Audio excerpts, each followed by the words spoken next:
So you have all these various different groups competing to have a rival currency or a commingled currency. I talked to you about these BRIC countries that include Russia and Brazil and Iran and China separately, Saudi Arabia working with China and Russia as well in their own separately. But they're all competing with each other to take on the dollar, the single most powerful currency on the planet. There are a lot of implications from that, and not just economic.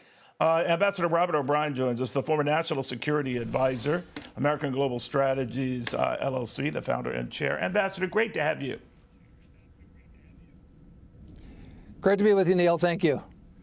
What do you make of this? I mean, in your day, too, and working in government, of course, and you've seen over your illustrious career, you know, there have been stabs at this. Let's find an alternative to the dollar. We don't want the U.S. to sort of lead the roost and control everything, peg everything to that currency. Let's have a rival one.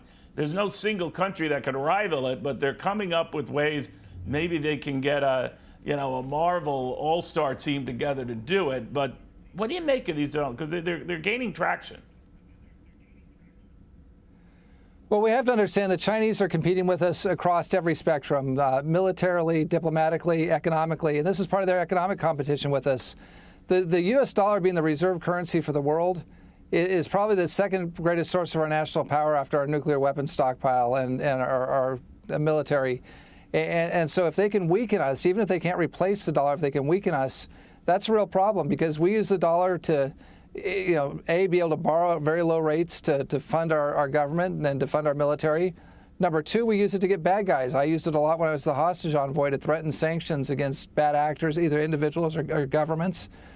And third, it gives us an enormous influence over the worldwide banking system and the intelligence that flows from having that influence. So if the Chinese can even weaken us a little bit, it's to their benefit.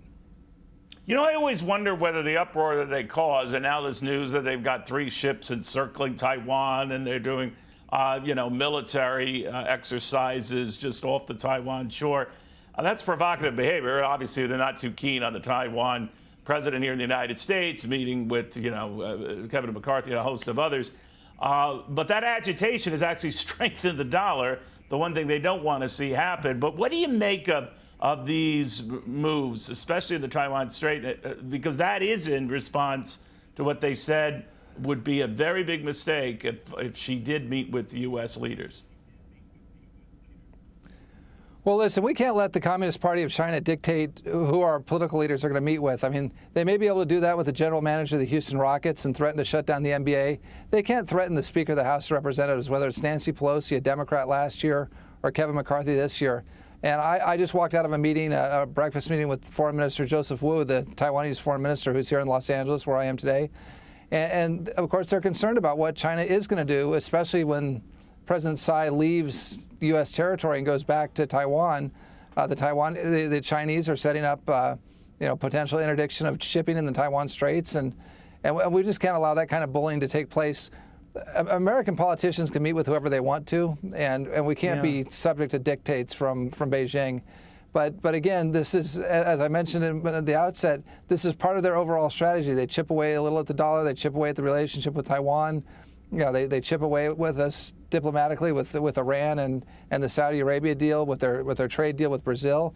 And so we have to have a very robust, vigorous response to this just across, every industry, every sector. We've got to be competing with the Chinese and making sure they don't have their way, because otherwise our way of life is at risk, Neil.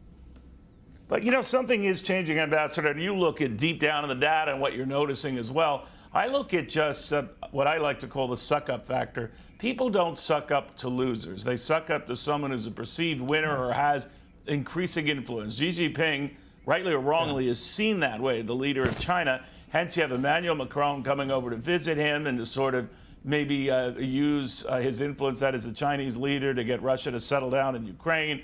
European leaders meeting with him as well, trying to see what can we do to move the world forward without blowing it up. And please don't forget about doing business with us. I'm trivializing it, but to say you don't do that with someone who doesn't have any oomph, or you fear doesn't have any oomph. I see it in corporations all the time. Someone who's a power center, everyone sucks up to him or her. No longer power center, there's no sucking up going on. There is massive global sucking up going on with him. What do you make of that? Well, look, China has a massive market. They've got 1.3 billion people. They've got a big economy, second biggest in the world. And when you've been to Beijing, I know you've been there, Neil, you see it's a sea of black Audis and Mercedes and BMWs. And so you get an understanding of why the Germans and others are, they want to access that market. And look, you see it here in America, and it's very sad. You see people on Wall Street sucking up to the Chinese and financing Chinese industries that are building ships and aircraft that are going to ultimately potentially fire on American soldiers and airmen and Marines and sailors. We see the gaming industry that wants their licenses in Macau. We see Hollywood, which is hoping to put more movies on screens in China. So even in America, you've got certain industries that are sucking up to China, and it's totally against American interest. It's bad for the country. It's not patriotic. But the lure of the economy in China, the old saying, if you could sell every Chinese person a hamburger, you'd sell a lot of hamburgers. And that mentality is a little outdated, given that China is really trying to dominate the world and take over our way of life. I mean, we don't want to live in a totalitarian state, in a surveillance state. We don't want to have social credit scores like the Chinese people have. We don't want genocides being committed here like they're committed in China. And so we've really got to stand up to these guys, and it's going to take a lot of effort, because the lure of as you point out, the lure of the economic gain that you may have in China is very strong. Yeah, because I noticed one other thing. No one is sucking up to us, Ambassador. That's not happening right now. We'll see. Great seeing you again, my friend. Have a wonderful weekend, and a safe one at that. Thanks, Neil. Happy Easter. All right, to you as well.